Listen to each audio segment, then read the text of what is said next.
In the golden light of a fading autumn day, Thomas Wright stands before the weathered bones of the old Henderson farm. His calloused hands, shaped by 72 years of life, trace the splintered wood of what was once the grandest barn in Somerset County. To others, it's just another abandoned property, but to Thomas, every creaking board whispers memories of a summer 50 years ago, of stolen glances, first kisses, and promises made beneath its rafters. The same rafters he now intends to restore, one beam at a time. What Thomas doesn't realize, as he sketches his renovation plans in a worn notebook, is that this isn't just any renovation project. The farm's new owner, watching him from the tinted windows of a sleek black car on the distant road, is none other than Katherine Henderson herself, his first love, now a self-made billionaire who has finally returned home. Before we jump back in, tell us where you're tuning in from. And if this story touches you, make sure you're subscribed, because tomorrow I've saved something extra special for you. The first traces of morning light filtered through the dusty windows of Thomas Wright's workshop, casting long shadows across the weathered workbench where he spent most of his retirement days. The space smelled of sawdust and varnish, a scent that had become as familiar to him as his own breath over the past 50 years. His daughter Sarah always said he could find peace in even the most splintered piece of wood, and she wasn't wrong. Thomas adjusted his wire-rimmed glasses and studied the antique maple dresser before him. His latest restoration project, a family heirloom belonging to one of the townspeople, was nearly complete. The brass handles gleamed in the early morning light, each one polished to perfection. He ran his fingers along the smooth grain of the wood, feeling the years of craftsmanship beneath his touch. "Dad?" Sarah's voice carried through the workshop door, followed by the sound of boots on concrete. "You're here early again." Thomas smiled without looking up from his work. "When you get to my age, sleep becomes more of a suggestion than a requirement." Sarah crossed the workshop, navigating around stacks of reclaimed lumber and half-finished projects. At 45, she had her mother's grace and his stubborn determination. The silver strands starting to appear in her dark hair caught the morning light. "The grandkids were asking about you at breakfast," she said, perching on the corner of his workbench. "Emma wants to know if you'll help her with her woodworking project for the science fair." Thomas set down his sandpaper and turned to face his daughter. 12 years old and already following in her grandfather's footsteps, Mary would have loved to see that. The mention of his late wife hung in the air between them, sweet and familiar like the scent of the cherry wood he'd been working with last week. 3 years had passed since Mary's death, but her presence still filled every corner of his life, from the garden she'd planted to the throw blanket still draped over her favorite chair. "I saw something interesting in the paper this morning," Sarah said, pulling a folded section of the Somerset County Tribune from her bag. "They're finally selling the Henderson place." Thomas's hands stilled on the dresser. The Henderson farm had been empty for so long it had become part of the landscape, like the hills that rolled behind it, or the old oak tree that marked the property line. He'd driven past it countless times over the years, watching it slowly surrender to time and neglect. "Says here they're looking for someone to restore it," Sarah continued, her eyes scanning the article. "The new owner wants to preserve its historical character." Thomas reached for the paper, his heart quickening despite himself. The black and white photograph showed the farm as it was now, the once proud barn listing slightly to one side, the farmhouse windows dark and empty, but he could still see it as it had been in the summer of 1971, the fresh white paint gleaming in the sunshine, Catherine's mother's roses climbing the porch trellis, the barn doors thrown wide to welcome the morning breeze. "I remember when that was the finest farm in the county," he said quietly. "Old Joe Henderson knew every inch of those 200 acres, like the back of his hand." Sarah watched him carefully. "You spent a lot of time there that summer, didn't you?" "Before Katherine left for college," Thomas nodded, memories washing over him like waves. Katherine Henderson had been the prettiest girl in Somerset County, but it wasn't her beauty that had captured his heart. It was the way her eyes lit up when she talked about her dreams, the gentle way she handled the newborn lambs, how she could quote Shakespeare while helping her father mend fences. "It was a different time," he said finally, folding the paper and setting it aside. But his hands lingered on the newsprint, and his mind was already beginning to work, measuring the scope of such a project, calculating what it would take to breathe life back into those old bones. Sarah stood and straightened her jacket. "No, Dad, you've been looking for a project to sink your teeth into, something bigger than these furniture restorations." "It would be a massive undertaking," Thomas mused, but his voice held a note of interest that hadn't been there in years. "The structural work alone." "You're the best carpenter in 3 counties, Sarah reminded him, "and you're not exactly busy with other commitments." She was right. Since Mary's passing, his days had fallen into a comfortable but monotonous routine. Wake up, work in the shop, have dinner with Sarah and the kids, go home to an empty house. Repeat. The restoration projects kept his hands busy, but they didn't challenge him anymore. Thomas stood and walked to the window, looking out at the morning sun climbing over the hills. In the distance, he could just make out the silhouette of the Henderson farm's roof against the sky. The article mentioned historical character preservation, not just repair work but restoration, bringing something precious back to life. "I can help you draft a proposal," Sarah offered. "Emma and Jack could pitch in on weekends, make it a family project." Thomas turned back to his daughter, seeing in her face the same quiet understanding that Mary had always shown him. She knew him too well, knew that he needed more than just busy work to keep going. "Maybe I'll drive out there this afternoon," he said slowly, "just to take a look." Sarah smiled and kissed his cheek. "I'll tell the kids you'll be over for dinner. Emma can show you her ideas for the science fair project." After she left, Thomas returned to the maple dresser, but his mind was already elsewhere. He pulled his worn notebook from his back pocket, the same one he'd carried for decades, its pages filled with measurements, sketches, and notes from countless projects. Opening to a fresh page, he began to list what he'd need for a preliminary assessment of the farm. His hands moved across the paper with renewed purpose, sketching rough outlines of the barn's structure from memory. He could already feel it, that familiar spark of excitement that came with a new challenge. The Henderson farm wasn't just another restoration project.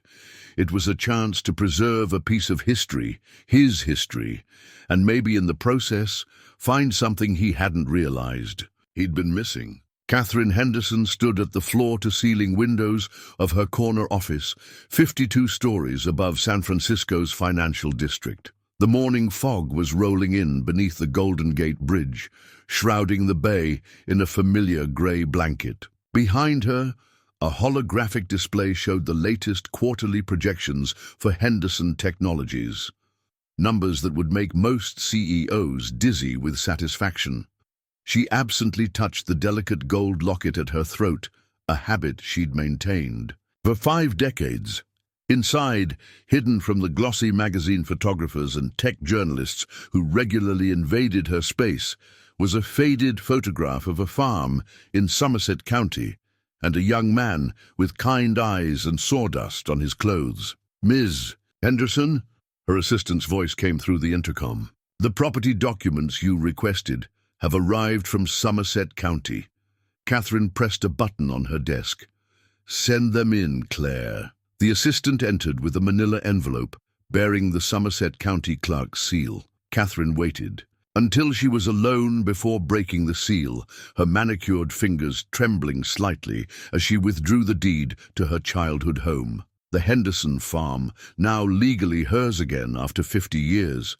The purchase had been conducted through layers of shell companies and trusts, ensuring her identity remained hidden. It was a strategy she'd perfected while building her tech empire, though she'd never used it for something so personal before. She unfolded the property survey, spreading it across her glass desk.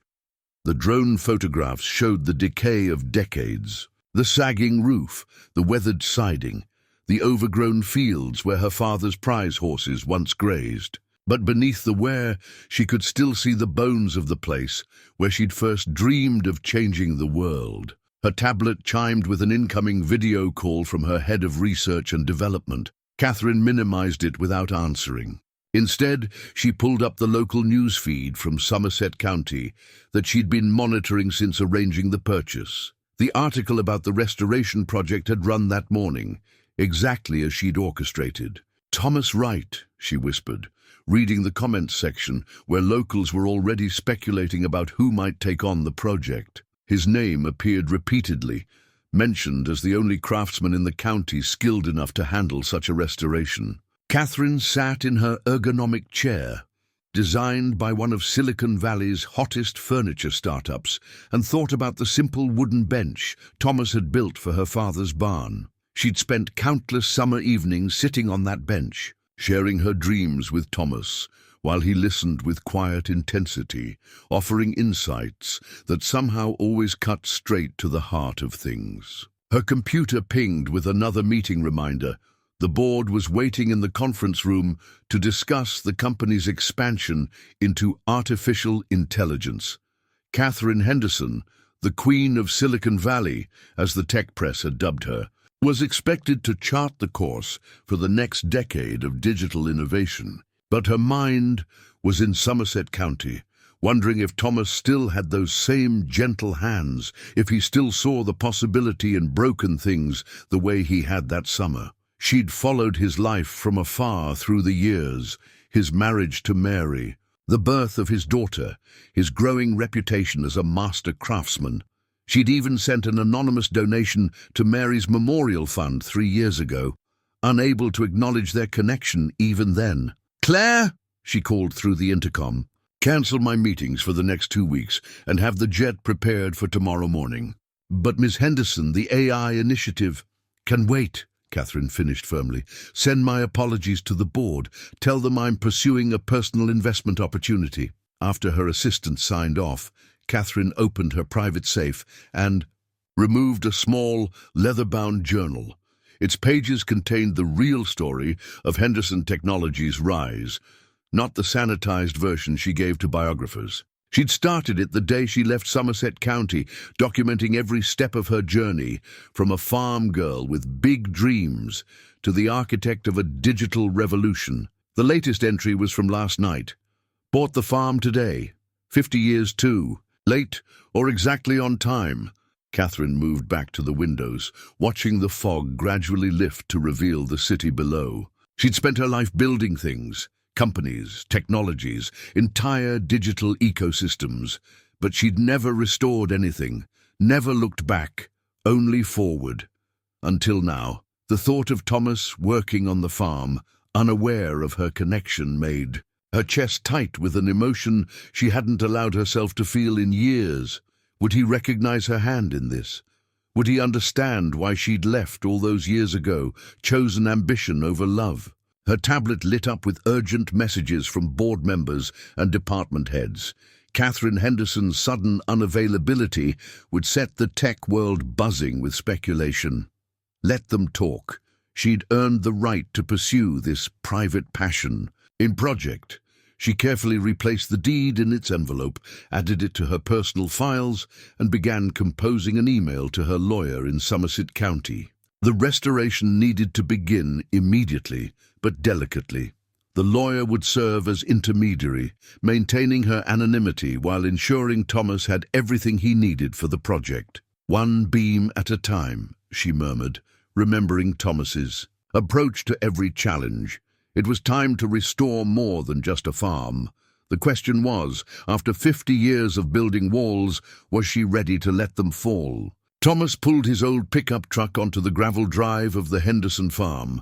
The weathered blueprints from the town hall archives rolled carefully in the passenger seat. The morning dew still clung to the tall grass, and the sun cast long shadows through the damaged slats of the barn's western wall. He sat for a moment, letting the engine idle, taking in the scope of what lay before him. Up close, the farm's deterioration was more evident than it had appeared from the road. The old oak tree that had once supported Catherine's rope swing now stretched bare branches toward a sagging power line.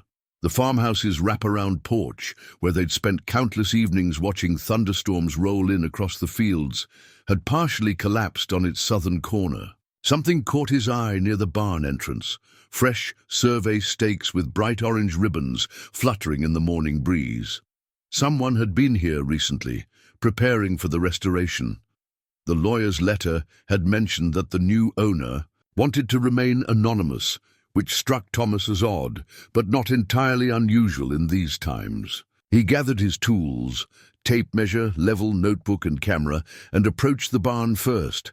The massive doors, once a source of pride for Joe Henderson, hung askew on rusted tracks. Thomas ran his hand along the worn wood, remembering how he and Katherine had helped paint them that summer, more paint ending up on each other than the doors themselves. The interior was a time capsule of decay. Dust motes danced in the shafts of light piercing through holes in the roof. Old hay bales, long since rotted, slumped in the corners, but the basic structure, the essential bones of the place, remained sound. Thomas moved methodically, tapping beams, checking joints, documenting each area that would need attention. In the back corner, something metallic glinted beneath years of debris. Thomas brushed away the dust, revealing an old horseshoe, one of many Joe Henderson had kept for luck. The metal was cool against his palm, its weight familiar and grounding. "Well, I'll be damned," he muttered, noticing initials carved into the wall behind where the horseshoe had hung. TW plus KH, enclosed in a rough heart. He'd forgotten about that impulsive act of teenage romance, carved with his pocket knife one lazy Sunday afternoon. The sound of tires on gravel snapped him from his reverie. Through the barn's gaps, he caught a glimpse of a black luxury car driving slowly past the property. It wasn't the first time he'd noticed such a vehicle in the area, unusual for their rural community. The car continued down the road, disappearing around the bend. Thomas returned to his assessment, but his mind kept drifting to the mysterious new owner. Someone with means, clearly, given the lawyer's assurance that money was no object for authentic restoration materials.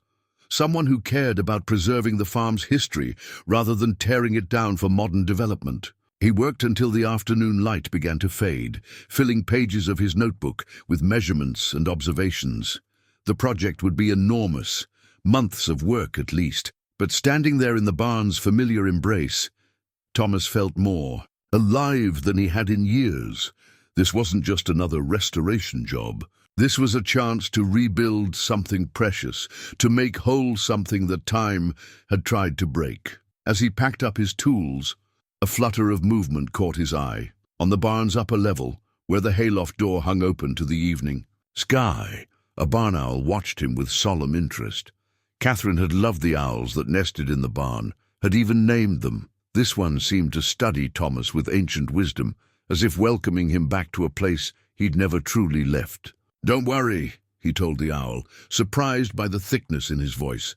"We'll fix it up proper, just like it used to be." The owl blinked once and took flight, silent wings carrying it out into the dusk. Thomas followed its path until it disappeared, into the gathering darkness, then climbed into his truck, the day's measurements and memories equally heavy in his heart. Katherine sat in the back of her hired car, a carefully chosen vehicle that wouldn't attract attention despite its luxury appointments. Her driver, sworn to discretion, kept a measured pace as they passed the farm for the third time that day. She'd exchanged her usual designer suit for simple slacks and a sweater, her signature silver hair tucked beneath a scarf, a CEO in disguise, watching her past and present collide. Through the tinted windows, she observed Thomas working. His movements were slower than she remembered, but just as purposeful.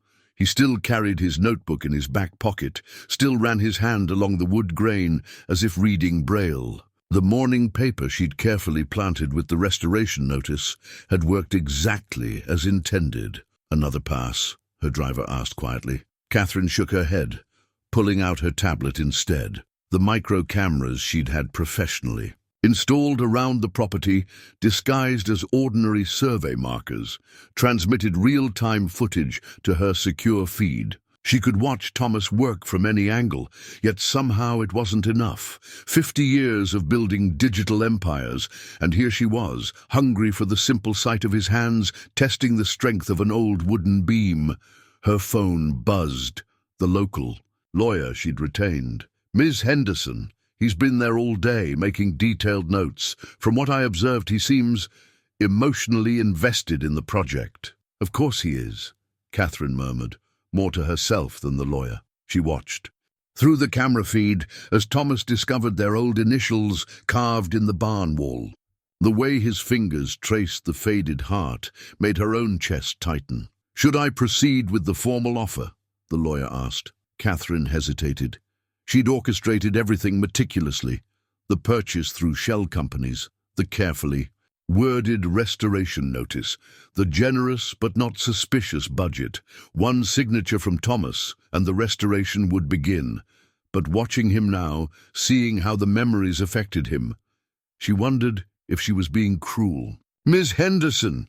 "Yes," she said finally. "Send the contract, but remember, everything through the corporate entity. My name doesn't appear anywhere." She ended the call and turned back to the tablet. Thomas was packing up his tools, talking to an owl in the hayloft, still speaking to animals, just as he had when they were young. The camera's microphones weren't strong enough to catch his words, but she could read the emotion in his stance. The setting sun painted the barn in shades of gold, reminding her of another sunset 50 years ago. She'd stood in that same barn, college acceptance letter crushed in her fist, trying to explain to Thomas why she had to leave.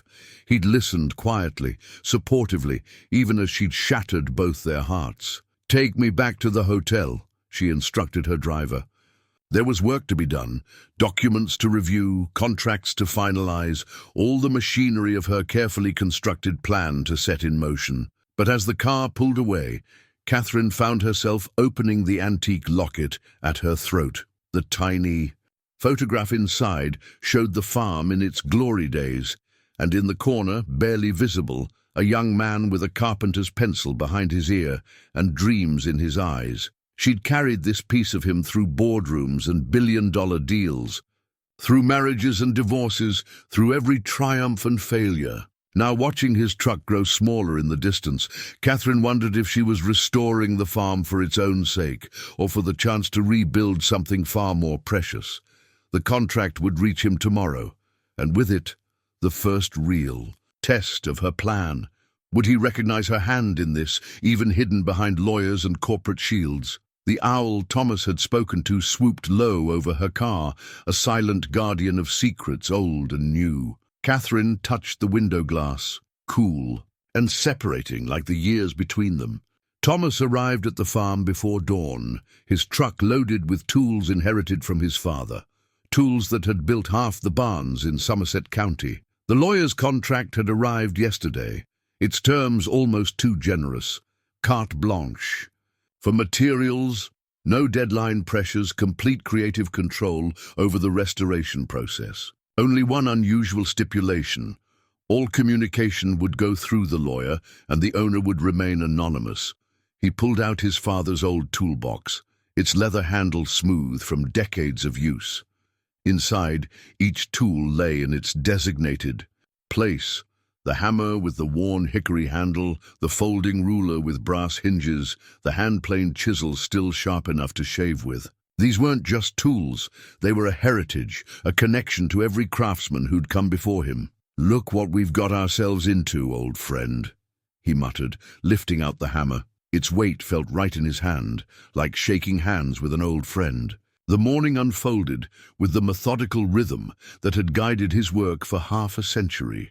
First, the safety measures, bracing the weakened sections of the barn's frame, setting up temporary supports where needed.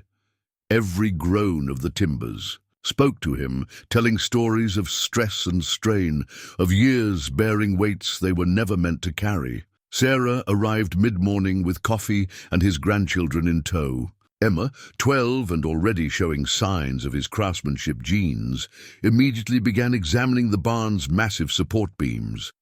Jack, 2 years younger, was more interested in the owl pellets he'd found scattered beneath the hayloft. "Dad, you didn't mention how big this project really is," Sarah said, watching him work. She handed him the thermos of coffee, strong and black, just like her mother used to make. "I didn't want to scare you off," he replied, taking a grateful sip. "Besides, some things you have to see for yourself to understand." Emma appeared at his elbow, her dark hair pulled back in a practical ponytail. "Grandpa, is this mortise and tenon joinery, like you showed me in your workshop?" Thomas smiled, leading her closer to examine the joint. "Good eye, sweetheart. Your great-grandfather probably helped raise this barn. See these wooden pegs? They're called trunnels, tree nails. Not a single metal nail in the main frame. "Can I help?" Emma asked, her eyes bright with interest. "I promise to be careful." Thomas exchanged a glance with Sarah, who nodded. "Well, I could use an apprentice. Someone needs to learn these old ways before they're forgotten." He set Emma to work cleaning decades of dirt from the trunnels, showing her how to tell which ones would need replacement. Her small hands moved with surprising certainty, and Thomas felt a familiar ache in his chest, the same one he'd felt teaching Sarah to sand her first piece of wood. As the morning wore on, word spread through the small community that Thomas Wright was restoring the Henderson farm. Neighbors began dropping by, first old Pete Miller, who'd worked the adjacent farm for 40 years, then the Whitman brothers, retired contractors who'd known Thomas since he was Emma's age. "Quite a project you've taken on, Tom," Pete said, running a weathered hand along the barn's siding. "Shame what happened to this place after Joe passed and Katherine went off to make her fortune." Thomas kept his focus on the joint he was cleaning. "Sometimes things have to fall apart before they can be put right again." "Ain't that the truth?" Pete replied, with the knowing tone of someone who'd seen enough of life to understand the deeper meaning in those words. By afternoon, a small crowd had gathered. Someone brought sandwiches, someone else a cooler of lemonade. The Whitman brothers insisted on helping, their expertise with old structures proving invaluable. Emma proudly showed Jack how to identify different types of wood by their grain patterns, repeating Thomas's lessons with surprising accuracy. As the sun began to set, Thomas stood back to survey their progress. The barn's western wall had been stabilized, rotted boards carefully removed and set aside as patterns for their replacements. Emma had catalogued 37 trunnels that would need to be hand-carved, just as they had been a century ago. The Whitman brothers had helped him identify 3 major beams that would require specialized timber to replace. But it was more than just physical progress. Something else was happening here, something he hadn't expected. The farm was coming, alive again, not just with construction work, but with community, with family, with purpose. Sarah approached as he was packing up his tools, the children helping to sort the salvageable materials from the debris. "You seem different, Dad," she said softly, "more like your old self." Thomas nodded, watching Emma carefully wrap his father's chisels in their protective cloth. "Your mother always said I did my best thinking with a hammer in my hand." "She also said you left a piece of your heart in this barn," Sarah added carefully. "Something about a girl named Katherine." Thomas closed his father's toolbox, running his hand over the worn leather. "That was a lifetime ago, but you still remember. Some things you never forget," he said, looking up at the barn's weathered frame silhouetted against the evening sky. "Like how to build something that lasts." As they prepared to leave, the barn owl from yesterday appeared, swooping down to its perch in the hayloft. Emma gasped in delight, while Jack peppered their father with questions about owl behavior. Thomas watched the bird settle into its roost, remembering how Katherine used to say that owls were the guardians of old places, keeping watch over memories too precious to fade. Driving home that evening, his muscles aching in a way they hadn't in years, Thomas felt a familiar spark of excitement about tomorrow's work. The anonymous owner's lawyer had emailed more documents, detailed historical photos of the farm, architectural specifications from the original construction. even weather records from the past 50 years of storms and seasons that had battered the structure. Someone had done their homework, had cared enough to compile this comprehensive history. But why? And why insist on remaining unknown? Thomas pushed the questions aside. Tomorrow would bring its own challenges, its own revelations. For now he had joints to plan, timber to source, and a legacy to restore, one wooden peg at a time. Katherine adjusted the reading glasses she didn't really need, part of her carefully crafted disguise as Kate Hamilton, a retired business consultant writing a book about rural architecture. The small office she'd rented above the Somerset County Bank offered a perfect view of the town square, unchanged after 50 years, except for the addition of a coffee shop where the old drugstore had been. Her laptop displayed multiple feeds from the farm's surveillance system, minimized whenever her part-time assistant, a local college student who thought she was helping research historic buildings, entered the room. On one screen, Thomas worked, with his granddaughter, teaching her the same techniques he'd once practiced on her grandmother's garden fence. Ms. Hamilton, the assistant, Jenny, appeared with a stack of papers. "I found those old newspaper articles you requested. Everything about the Henderson farm from 1965 to 1975. Katherine accepted the papers, her heart catching at a photograph of her parents standing proudly before the barn. "Thank you, Jenny, and the other research. Thomas Wright's restoration. Projects over the past 30 years. The man's practically a legend around here." Jenny's eyes sparkled with local pride. "Did you know he rebuilt the church steeple after the lightning strike in '92? And that covered bridge on Miller's Creek? That's his work too." Katherine nodded, though each project Jenny mentioned was already documented in her private files. She'd tracked Thomas's career from afar, watching through industry newsletters and local paper clippings as he built his reputation for breathing life back into old structures. "He's working on the Henderson place now," Jenny continued. "My mom says it's about time somebody saved that old farm, though nobody seems to know who bought it." Katherine kept her expression neutral, turning to a new security feed that showed Thomas examining the farmhouse's foundation. Sometimes anonymous buyers prefer to let the work speak for itself. After Jenny left for the day, Katherine allowed herself to study the old newspaper photo more carefully. There she was, standing between her parents, wearing the dress she'd made in home economics class. And there, almost hidden in the background, was Thomas, watching her with that intense gaze that had always made her feel like the only person in the world. Her phone buzzed. Her CEO responsibilities couldn't be entirely abandoned. She handled 3 crisis calls and approved a major acquisition, all while watching Thomas and his granddaughter work through the barn's restoration challenges. The girl reminded Katherine of herself at that age, always asking questions, eager to understand how things worked.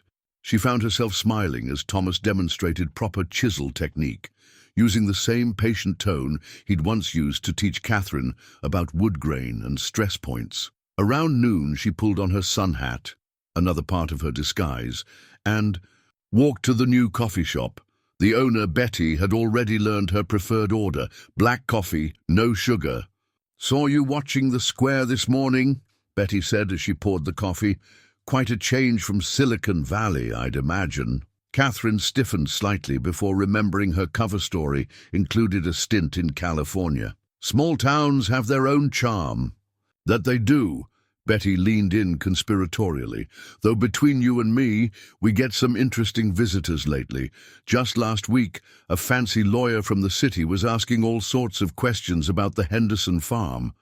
Katherine sipped her coffee, using the cup to hide her expression. "Oh, same day Thomas Wright started the restoration work out there. Quite a coincidence." Betty's eyes twinkled. "Course, we love a good mystery around here. Keeps life interesting." Back in her office, Katherine reviewed the latest report from her lawyer. Thomas had requested specific materials, hand-hewn beams to match the originals, period-appropriate hardware, special orders that would challenge even her considerable resources to obtain. She approved them all without hesitation, then opened Her private journal. Today's entry took shape slowly. Watched him teach his granddaughter today. He has the same gentle hands, the same patience. The girl has his eyes. Or maybe I'm seeing ghosts in every shadow of him. A message from her corporate office interrupted her writing. The board was growing restless about her extended absence. She dispatched her CFO to handle their concerns, then turned back to the security feeds. Thomas was alone now, taking measurements of the old horse stalls where they'd shared their first kiss. Katherine touched her locket, remembering the heat of that summer day.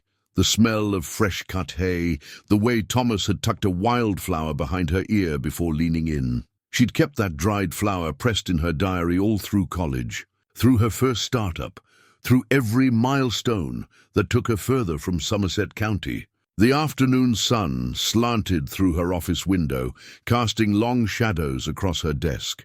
Below, kids were getting out of school, their backpacks bouncing as they crossed the square. A group of them stopped to pet old Sam's ancient golden retriever, just as children had done when she and Thomas walked home from school together. Her tablet chimed with another corporate crisis, demanding attention. Katherine Henderson, tech visionary, was needed in her glass tower by the bay. But Kate Hamilton, the quiet researcher, kept watching a carpenter restore much more than just a barn. She opened her laptop to review the latest architectural plans she'd had commissioned, exact replicas of the farm in its prime. Every detail was meticulously researched. The precise angle of the roof peaks, the specific species of wood used in each section, even the pattern of stones in the old garden wall. Would it be enough? Could restoring the physical structure somehow bridge the half-century gap between who they'd been and who they'd become? The barn owl appeared on one of her feeds, settling into its evening routine. Katherine remembered naming it Minerva, after the goddess of wisdom. Thomas had laughed, saying she was the only person he knew who'd give a farm owl a classical name. "Still watching over things, old friend," she murmured to the owl's image. "Still keeping our secrets." The sun set over Somerset County, painting the square in shades of gold and amber. Katherine gathered her things, carefully maintaining her disguise as she headed to her rented cottage on the outskirts of town. Tomorrow would bring more corporate juggling, more careful surveillance, more moments of watching Thomas rebuild there, past piece by piece. But for now, she allowed herself to be just Katherine again, walking the familiar streets of her hometown, carrying the weight of 50 years' worth of unspoken words in her heart. The discovery came on a Tuesday morning, as Thomas was removing damaged boards from the barn's inner wall. Emma had just left for school after their early morning apprenticeship session, during which she'd learned to mix historically accurate whitewash. The wall section had troubled Thomas for days. Something about the spacing felt off, inconsistent with the barn's otherwise precise construction. His pry bar hit something solid behind the weathered planks, not the usual hollow space between posts. Adjusting his work light, Thomas carefully removed another board, revealing a small tin box wedged between the studs. His hands trembled slightly as he recognized it. Katherine's old cookie tin, the one she'd kept her treasures in. "Well, I'll be damned," he whispered, easing the box from its hiding place. Rust had sealed the lid, requiring gentle pressure from his utility knife to break the seal. Inside, preserved by the barn's dry interior, lay a stack of letters tied with a faded blue ribbon. The top envelope bore his name in Katherine's elegant script. Thomas sank onto a nearby sawhorse, his throat tight.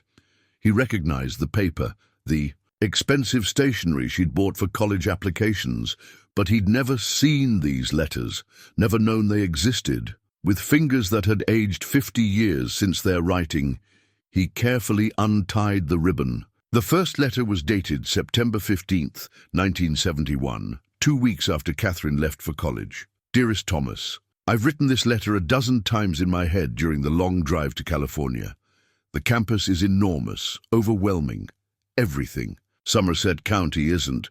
My roommate asked why I brought a picture of a barn, of all things. How could I explain that it's not just any barn, that every beam and board holds memories of us? I miss your quiet strength, the way you could solve any problem with careful thought and skilled hands. My engineering professors talk about modern construction methods, but none of them understand the poetry in mortise and tenon joints, or how a well-built barn can stand for centuries. I'm supposed to be pursuing my dreams here, but part of my heart is still there with you, watching the sunset through the hayloft door. Thomas had to stop reading, his vision blurring.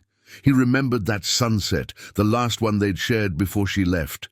They'd made plans, talked about writing letters, staying connected. But the letters had never come, or so he'd thought. The next envelope was dated October 1971. My Thomas, another letter I can't seem to mail. Pride, maybe. Fear. The classes here are challenging, but in a way that makes my mind feel alive. Yesterday, I designed my first computer program. It made me think of you, how you can look at a piece of wood and see the finished project within it. I'm learning to see possibilities hidden in lines of code. But last night I dreamed of the barn, of your hands teaching mine the right way to plane a board. I woke up crying, wondering if I've made a terrible mistake.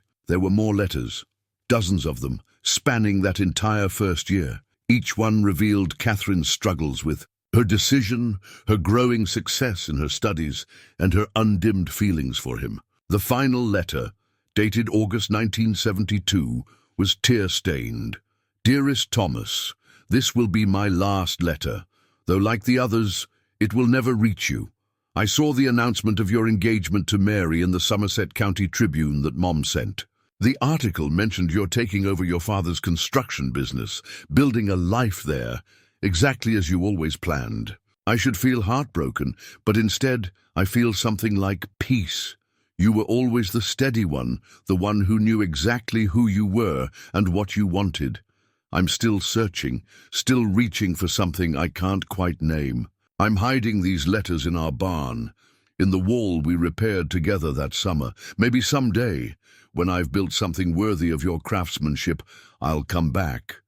Maybe by then I'll understand why some dreams require us to break our own hearts to achieve them. All my love, Katherine. Thomas sat motionless, the letters scattered around him like autumn leaves.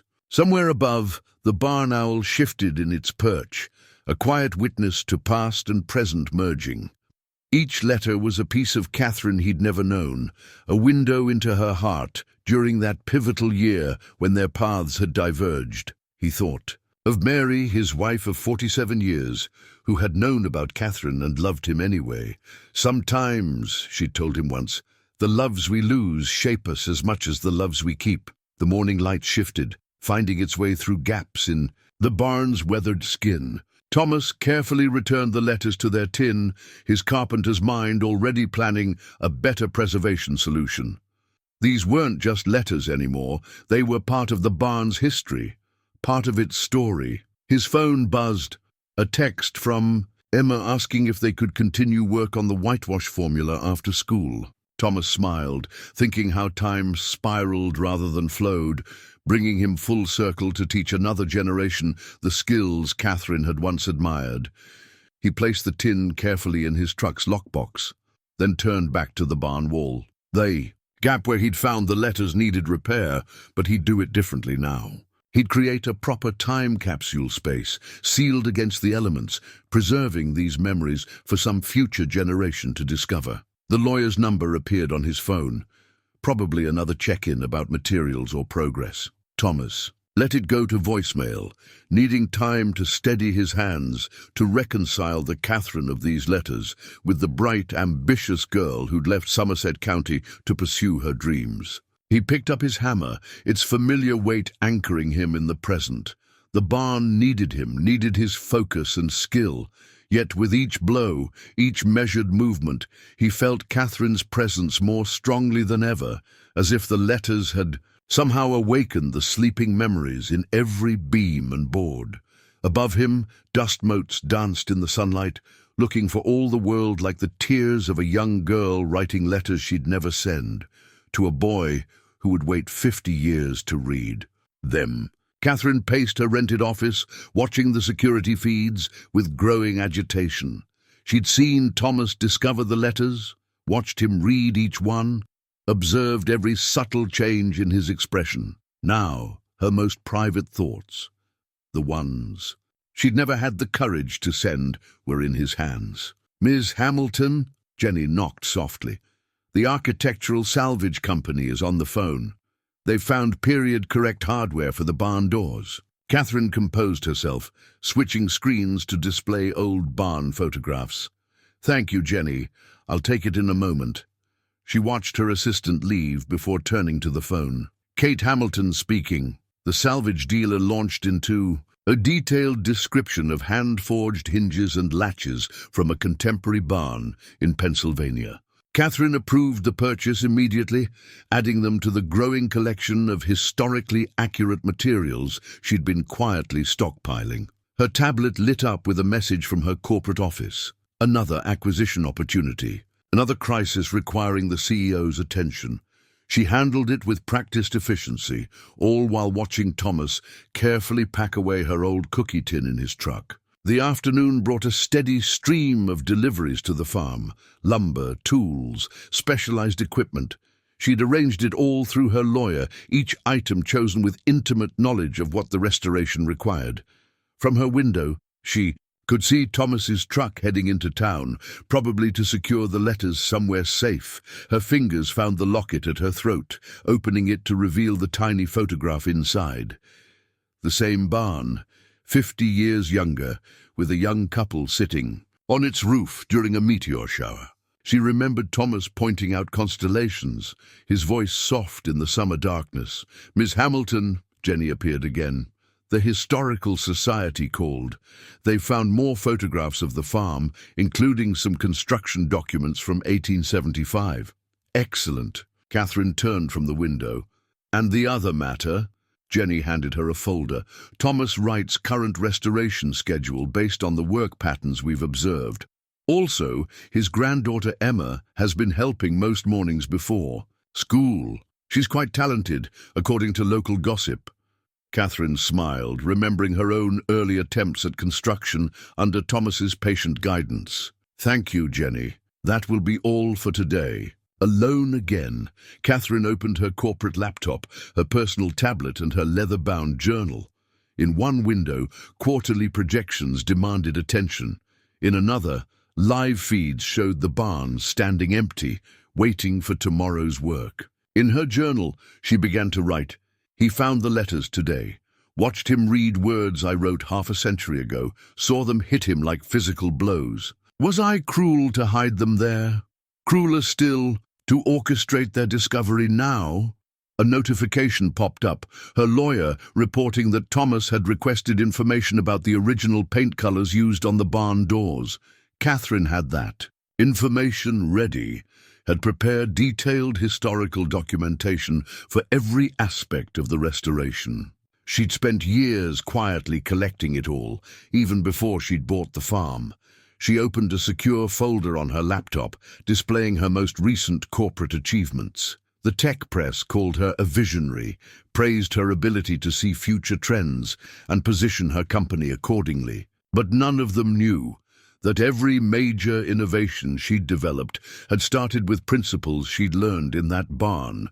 Thomas's lessons about structure, integrity, and the importance of a solid foundation. The sun was setting when her private line rang, her lawyer again. "Ms. Henderson, there's been a development. The Historical Society plans to feature the barn restoration in their annual newsletter. They're requesting an interview with the owner." Katherine watched the last light fade from the town square. "Decline the interview, but double their annual funding through our usual anonymous foundation." "And the personal items Mr. Wright found today?" She closed her eyes, remembering the girl who had poured her heart into those letters. Let him keep them. They're part of the barn's history now. Moving to her cottage on the outskirts of town had been a strategic decision, close enough to monitor the restoration, far enough to avoid casual scrutiny. Tonight, though, she found herself driving past the farm, her car's elegant silhouette, just another shadow in the gathering dusk. The barn stood silhouetted against the darkening sky, its partially restored frame reaching upward like outstretched arms. New lumber gleamed pale against weathered beams, a visual timeline of the structure's life. Thomas's tools lay carefully arranged for tomorrow's work, a habit he'd maintained for 50 years. Katherine parked at a discreet distance, killing the engine. In the growing darkness, she could almost pretend she was 18 again. Sneaking, out to meet Thomas for a midnight planning session about their future. He'd drawn their dreams in his notebook, a restored barn, a thriving farm, a life built on craft and care. Instead, she'd built empires of silicon and data while he'd stayed. True to wood and steel, her awards and accolades sat in climate-controlled storage, while his work stood solid against wind and weather, sheltering generations. Her phone buzzed. The board had scheduled an emergency meeting for tomorrow. She should return to her cottage, prepare her statements, maintain the careful balance of her double life. Instead, she found herself reaching for her own notebook, sketching the barn as it would look when fully restored, as it had looked the last time she'd seen it whole. A movement caught her eye. Through her car's tinted windows, she watched Thomas's daughter Sarah arrive, presumably to check on her father's discovery. Katherine had followed Sarah's life too from afar, had seen her grow up, marry, raise her children, all while Katherine chased success across continents. The world knew Katherine Henderson as a tech pioneer, a woman who had revolutionized digital communication. But sitting here in the darkness, watching the barn that held her oldest secrets, she was just a girl from Somerset County who had hidden letters in a wall and run away to California, carrying dreams too big for a small town. She started her car, proprietary electric engine purring silently. Tomorrow would bring more decisions, more careful orchestration of her anonymous patronage.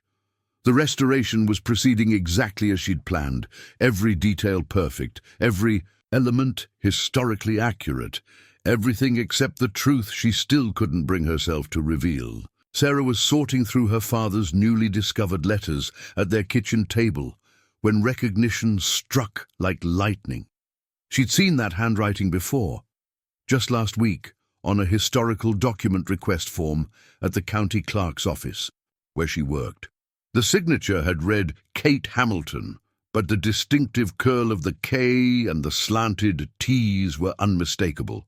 "Dad!" she called out, her voice uncertain. Thomas looked up from the architectural plans he'd been studying. "I think you should see this." She opened her laptop, pulling up a tech magazine article she'd found after following her hunch. There, in a photo of Silicon Valley's most influential CEOs, stood Katherine Henderson, older, elegant, successful, but undeniably the same woman whose faded photograph still hung in the Historical Society's archive. "It's her, isn't it?" Sarah watched her father's face carefully. "Katherine Henderson, CEO of Henderson Technologies. She's the one who bought the farm." Thomas sat heavily in the kitchen chair, his weathered hands flat on the table. "That's not possible. Katherine's in California. She has been for 50 years. Look at the evidence." Sarah spread out her findings. Property records traced through shell companies, grant applications, historical preservation documents. "She's been planning this for years, Dad. All those detailed historical records you've been receiving. The perfectly sourced materials. The generous budget with no questions asked." Thomas stared at the magazine photo, his fingers hovering over Katherine's image. She'd aged gracefully, her dark hair now silver, but her eyes still held that same intensity. He remembered the look that had always seen straight through to the heart of things. "The mysterious owner who wants to remain anonymous," he said slowly. "The black car that keeps driving past the farm. The lawyer with all the specific historical questions. And now, this woman calling herself Kate Hamilton, supposedly writing a book about rural architecture." Sarah pulled out the document request form. "It's her handwriting, Dad. She's here in town, watching the restoration." Thomas stood abruptly, moving to the window. Outside, the evening sky held the same deep blue it had 50 years ago, when he and Katherine had dreamed of their future beneath the barn's solid beams. Why wouldn't she tell me? The question came out, barely above a whisper. Sarah joined, her father at the window. Maybe for the same reason she never mailed those letters. Some things are harder to say after 50 years have passed. Thomas thought of all the careful specifications for the restoration, how each detail matched his memory of the barn in its prime. Katherine had remembered everything, every joint, every measurement, every historical detail that had made the Henderson farm special. "What are you going to do?" Sarah asked. Thomas turned back to the letters on the table, to the photograph of Katherine in her corporate glory. He thought of Mary, who had known about the letters as soon as he'd found them, who would have understood this moment with her usual quiet wisdom. "Keep working," he said finally. "The barn doesn't care who owns it. It just needs to be restored right." "Dad, I mean it, Sarah." His voice found its strength. Whatever Katherine's reasons, she chose to stay anonymous. She must have her reasons. Sarah gathered her evidence, tucking it carefully into a folder. "Mom would want you to talk to her."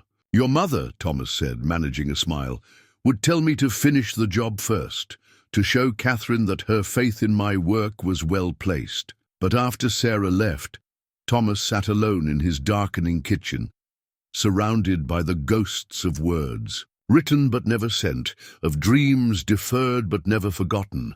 Somewhere in town, Katherine Henderson was probably watching the security feeds she'd undoubtedly installed, monitoring every aspect of the restoration. He picked up his phone, the lawyer's number on speed dial, then set it down again.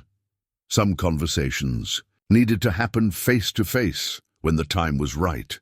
For now, he had a barn to restore, not just for its anonymous owner, but for the girl who had once seen something special in a young carpenter's dreams.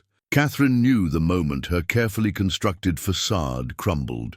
She watched it happen through her surveillance feeds, saw Sarah's expression change while examining the letters, observed the quick succession of computer searches that followed. Within hours, her phone buzzed with an urgent message from her lawyer.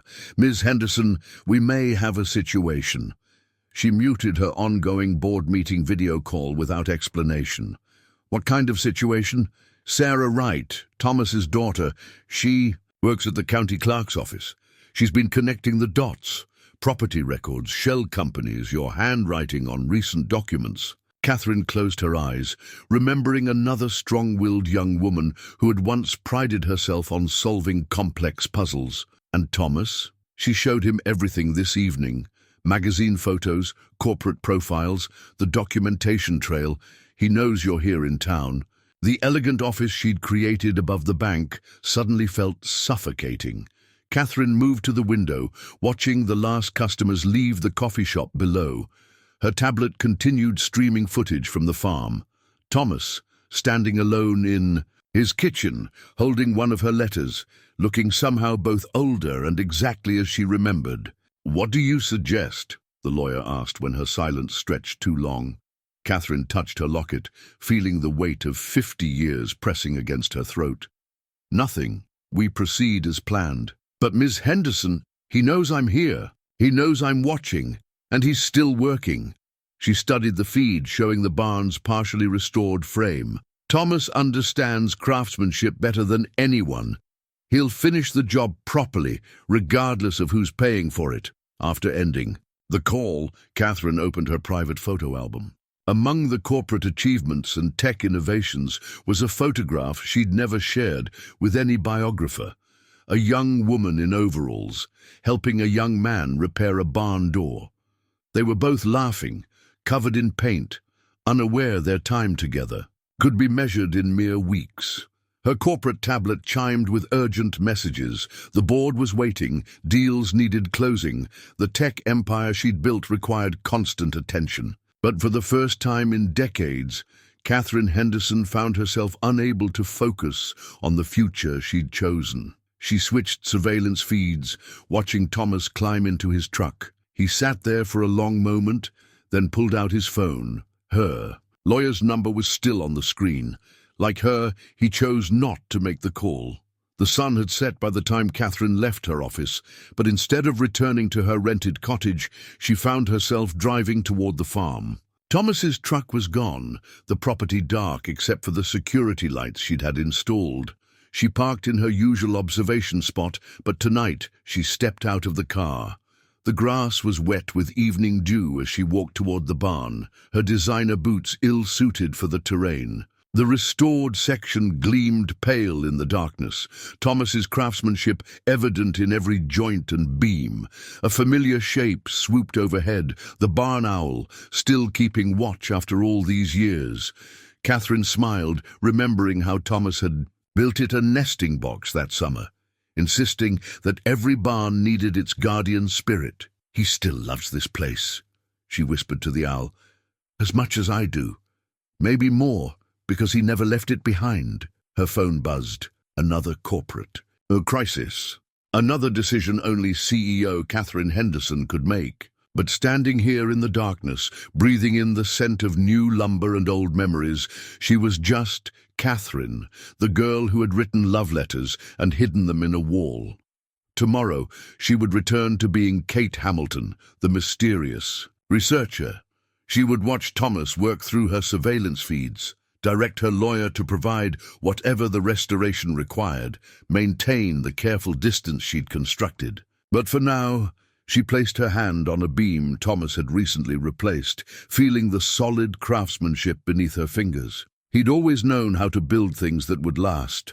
Barns, furniture, memories that could withstand 50 years of silence. Thomas sat at the old kitchen table in the farmhouse, now stabilized enough to serve as a temporary workshop. The morning sun streamed through windows he'd recently reglazed, casting light on the architectural plans spread before him. But his attention kept drifting to the small business card propped against his coffee mug.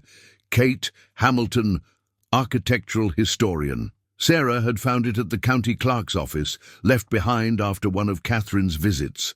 Such a simple slip for someone usually so careful, almost as if she'd wanted to be discovered. Emma's voice drifted in from outside, where she was teaching her younger brother how to mix historically accurate whitewash. "You have to get the lime-to-water ratio exactly right, Jack.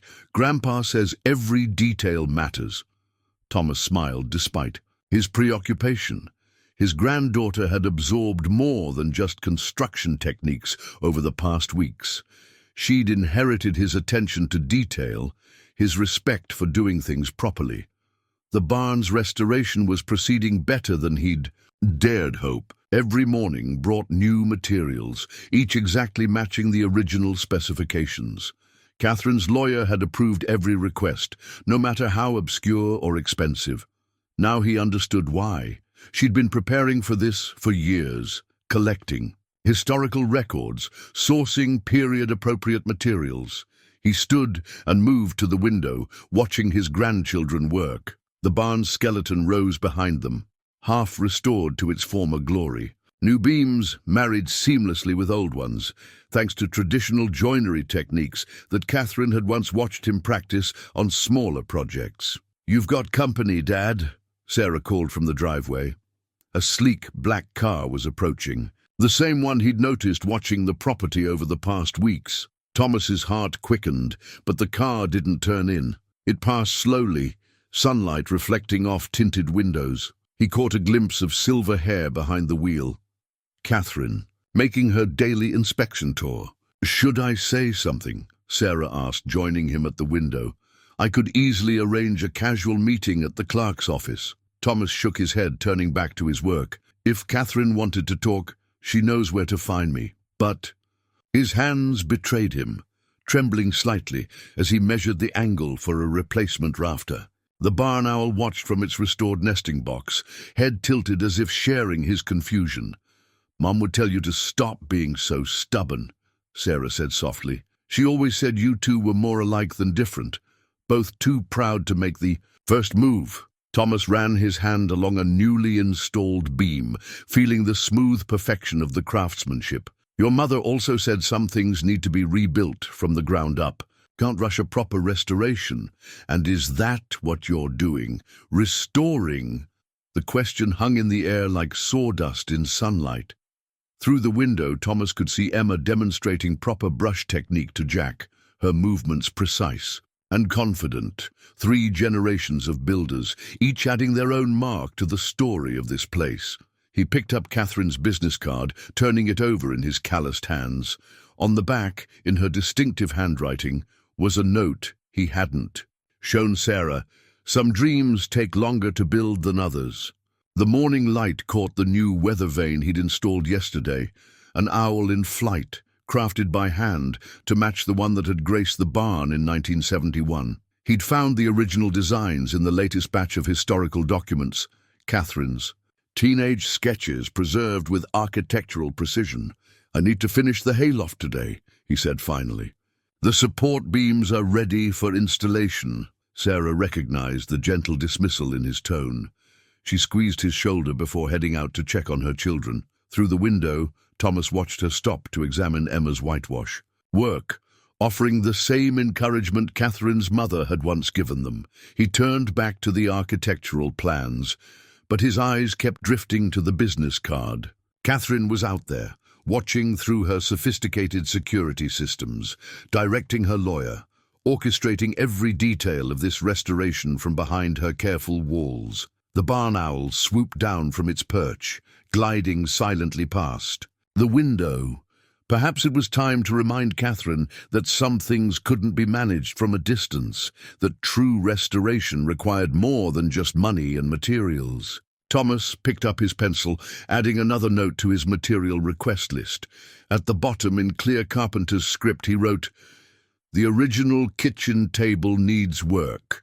Your mother's roses would have wanted it restored too." He'd let Katherine decode that message, just as she'd once helped him decode Shakespeare's sonnets on summer evenings long ago. Katherine stared at the material request form her lawyer had just forwarded, her finger tracing Thomas's deliberate message about her mother's roses. Even now, he remembered how those climbing roses had framed the kitchen window, their fragrance drifting in during summer dinners.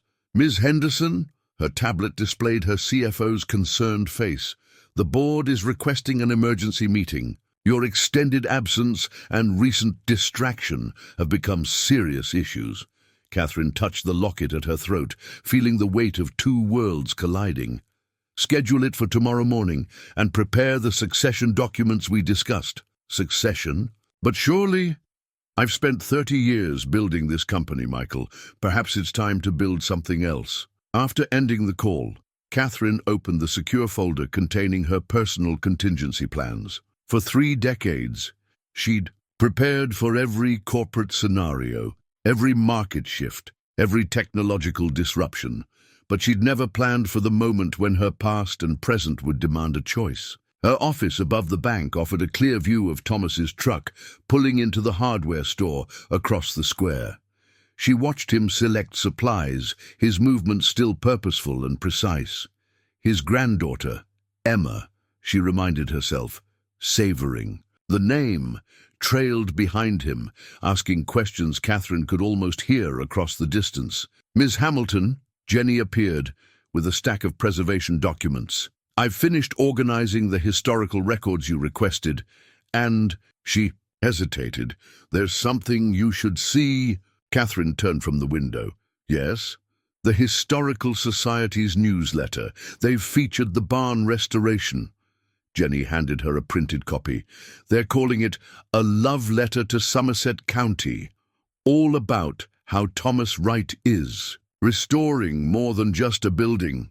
Katherine accepted the newsletter, her composed expression hiding the tremor in her hands. The article detailed Thomas's meticulous work, his training of the next generation, his dedication to historical accuracy. But it was the accompanying photograph that caught her breath. Thomas and Emma working together, their expressions mirror images of focused concentration. "Thank you, Jenny. That will be all for today." Alone again, Katherine opened her leather journal, its pages filled with 50 years of unspoken words. On her tablet, corporate emails demanded attention. Her lawyer had texted 3 times, concerned about Thomas's cryptic message. The surveillance feeds showed the barn in afternoon, light, its restored sections glowing like burnished gold. She began to write. He's teaching his granddaughter everything he once taught me, how to read grain patterns, how to feel the story in old wood, how to build something that will outlast its builders. Did I build anything that will last as long as his barns, his bridges, his careful repairs of broken things? A message flashed on her corporate tablet. Draft resignation letter prepared as requested. 30 years of innovation and empire building distilled into 3 carefully worded pages. Katherine opened the document, her finger hovering over the signature line.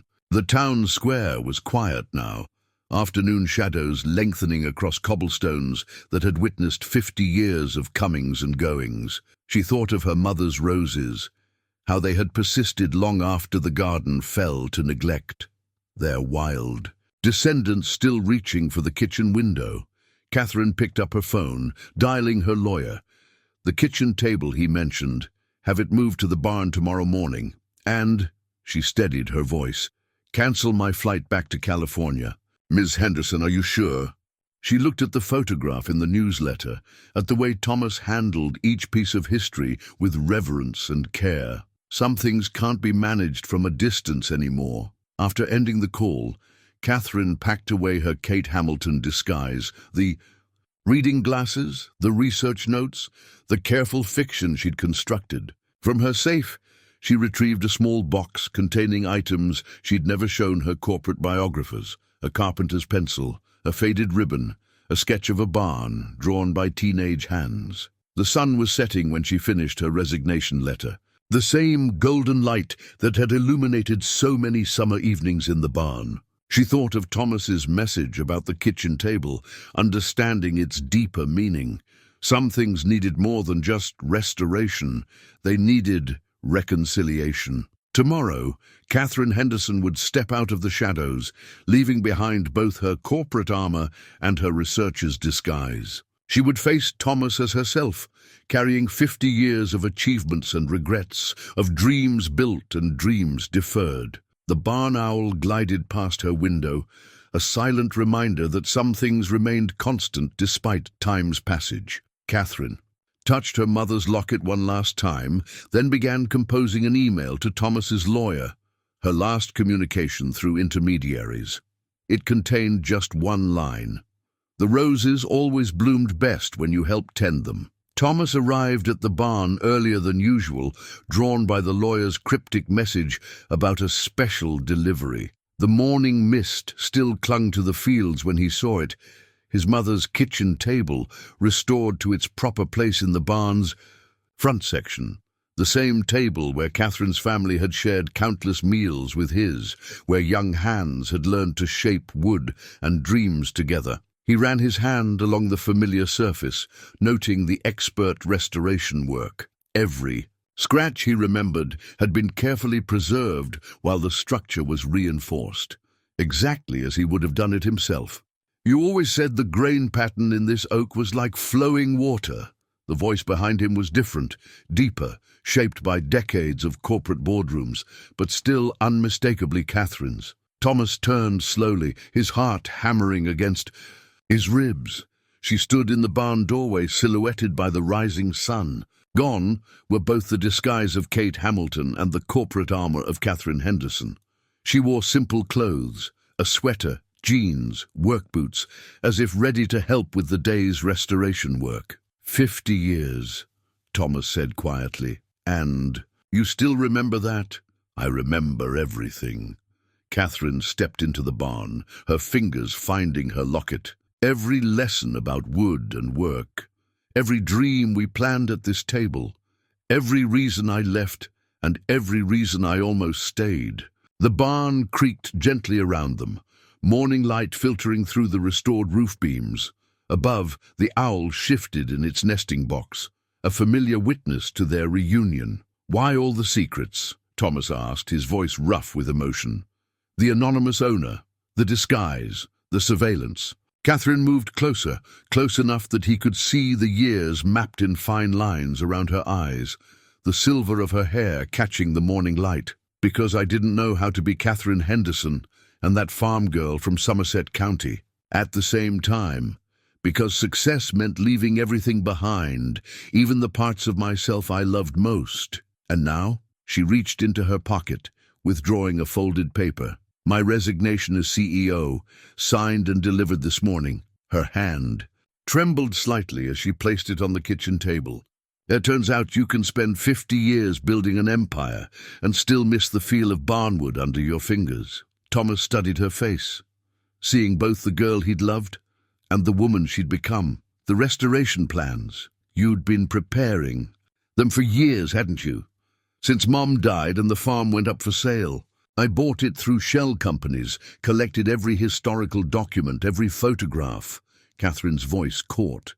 I thought, if I could just restore it perfectly, make it exactly as it was. Some things can't go back to what they were, Thomas said gently. That's why we rebuild, to make something new from what remains. A soft gasp from the doorway interrupted them. Emma stood there, tools in hand, staring wide-eyed at Katherine. You're her, aren't you? The lady Grandpa loved before Grandma. Catherine's eyes filled with tears. And you're Emma. I've watched. You learning, just like I learned from your grandfather.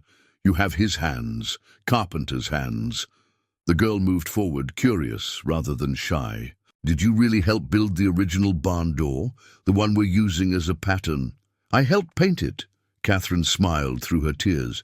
Made more of a mess than progress, as I recall. Emma, Thomas said softly, why don't you go check on the whitewash mixture? Make sure it's setting properly. After she left, silence settled between them again, heavy with 50 years of unspoken words. The kitchen table stood between them like a bridge across time, its surface holding generations of memories. Mary knew about the letters, Thomas said finally. She's the one who told me some love stories don't end. They just take different shapes. Catherine's hand found the table's edge, inches from his. And what shape do you think this one's taking? Don't know yet. Thomas smiled slightly, still working on the restoration. Morning light streamed through the barn doors they'd rebuilt together, casting their shadows side by side on the weathered floor. Outside, Emma's voice carried on the breeze, explaining proper whitewash technique to an unseen audience. The barn. Owls swooped down from its perch, gliding between them on silent wings. Past and present, endings and beginnings, all coming together in the gentle light of a Somerset County morning. As the morning progressed, Katherine and Thomas fell into an old rhythm, moving around each other in the barn, as if the decades apart had been merely days. She held support beams while he checked alignments, handed him tools before he asked for them, remembered every detail of their shared craft. Your corporate board must think you've lost your mind, Thomas said, adjusting a level against a newly installed beam. Giving up an empire to restore an old barn. Katherine smiled, passing him a shim. They never understood that everything I built came from lessons learned here. Silicon Valley talks about minimum viable products. You taught me about minimum viable structures. They praise iterative development. You showed me how to improve things step by step.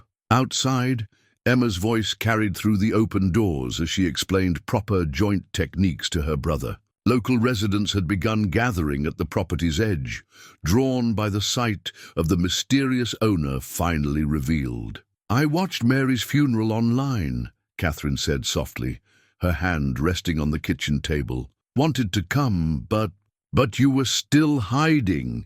There was no accusation in Thomas's voice, only understanding. Like these letters, he pulled the tin box from his tool bag. 50 years in a wall, waiting to be found. Katherine's fingers trembled as she opened the box. I wrote them thinking I had to choose, success or love, ambition or roots.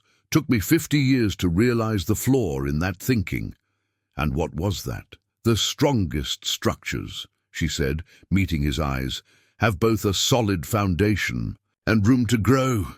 She withdrew a folded paper from her pocket, not her resignation letter, but something older. Remember this? Thomas accepted the yellow document, recognition flooding his features. It was his original sketch of the barn restoration, drawn the summer before she left. His neat carpenter's notes filled the margins, detailing every repair. They'd planned together. "You kept this all these years?" "It was my real business plan," Katherine said. "Every company I built, every innovation I developed, I always asked myself, is this foundation solid? Will this stand the test of time, just like you taught me?" The barn creaked gently around them, morning light catching dust motes that danced like memories in the air. Emma had drawn closer to the door, pretending to examine a joint while clearly eavesdropping.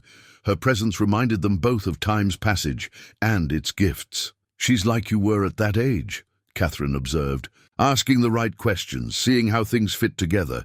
"She's got your curiosity too," Thomas replied. "Mary used to say our grandchildren would inherit more than just our features, said they'd inherit our dreams too, the ones we didn't finish."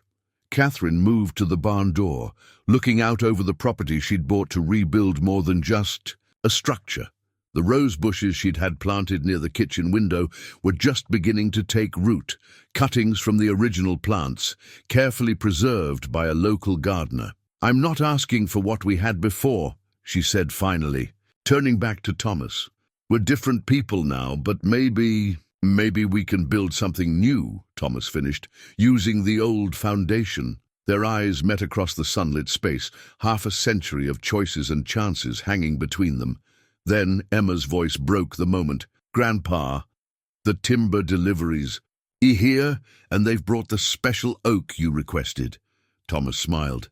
"Speaking of building something new, want to help teach my granddaughter the proper way to select hardwood?" Katherine's laugh was warm with memories and possibilities. "As I recall, I was always better at the theory than the practice. And I always needed someone to check my measurements twice." Thomas held out a pencil, not just any pencil, but one of his old carpenter's pencils, preserved in the tin with her letters. "Partners?" Katherine accepted the pencil, their fingers brushing. Outside, Emma was already examining the delivered timber, calling out grain patterns and wood types, just as Katherine had once done. The town's residents had grown bolder, approaching with covered dishes and welcome home cards, Somerset County's way of embracing a returned daughter. "Partners," Katherine agreed. She tucked the pencil behind her ear, a gesture so familiar it made Thomas's heart ache. "Let's show your granddaughter how to build something that will last another 50 years. Together they stepped into the morning light, ready to begin again, not where they had left off, but where they were meant to be. Word spread through Somerset County like wildfire. Katherine Henderson had come home. The mysterious tech billionaire was their own Katie Henderson, and she'd returned not to modernize or develop, but to restore alongside Thomas Wright. The farm became a gathering place, with locals bringing food and stories, sharing memories of the Henderson family and updates on 50 years of small-town life. Katherine found herself surrounded by childhood friends, now grey-haired but still calling her Katie, treating her multinational corporate success as just another interesting detail in their shared history. Emma took particular pride in her role as apprentice to both her grandfather and Katherine, soaking up their combined knowledge of wood and work. She started a video diary of the restoration process, documenting traditional techniques for future generations. The Historical Society hastily revised their newsletter, now celebrating not just the barn's restoration, but the return of a native daughter. Old Pete Miller brought Katherine pressed flowers from her mother's garden, preserved in his wife's Bible for decades. The Whitman brothers shared weathered photographs of barn raisings past, where young Thomas and Katherine could be seen working. Side by side, Sarah watched it all with quiet satisfaction, recognizing in her father's eyes a light that had dimmed when her mother died. "Mom would have loved this," she told him one evening, as they watched Katherine teaching Emma about proper wood seasoning. She always said love stories write themselves if you give them time enough. Above the barn, the new weather vane, an owl in flight, caught the setting sun, casting a golden glow over the gathered community, while inside, the kitchen table once again held the weight of shared meals and gentle laughter. As autumn painted the Somerset County hills in gold and crimson, Thomas and Katherine sat at the restored kitchen table, drafting plans for the farm's future. Their vision went beyond mere restoration. They wanted to create a living museum of traditional craftsmanship, a place where old skills could be passed to new generations.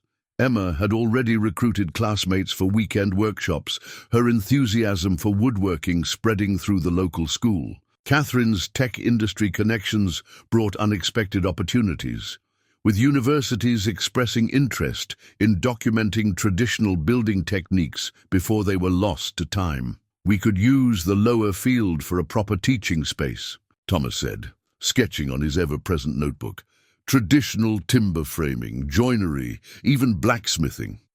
Katherine added her own notes in familiar, elegant script. "And the old granary could become a technology center, linking apprentices worldwide, sharing these skills globally." They worked naturally together, each bringing their own expertise to the plan. Thomas's deep knowledge of craftsmanship balanced perfectly with Katherine's organizational skills and global perspective. The farm would bridge past and future, just as they had. Sarah found them there one evening, surrounded by blueprints and possibility. She noticed their hands nearly touching. Across the table, wedding rings absent but hearts clearly present. Emma's latest woodworking project, a carved sign reading Wright and Henderson Heritage Crafts, waited ready to be hung. The barn owl swooped past the window, a silent guardian of their renewed partnership. In the fading light, the restored barn stood as testament to the power of patience, craftsmanship, and love's ability to build something truly lasting. 1 year later, the Henderson farm hosted a different kind of restoration, a small wedding beneath the autumn trees. Thomas and Katherine exchanged vows beside the barn they'd rebuilt together, their granddaughter Emma serving as both ring-bearer and master of ceremonies. The simple gold bands they exchanged carried engravings of barn owl feathers, marking their long journey home to each other. The farm's new sign swung gently in the October breeze. Wright and Henderson Heritage Crafts. Below it, Katherine's mother's. Roses once again climbed toward the kitchen window, while inside, the old table waited to hold new memories.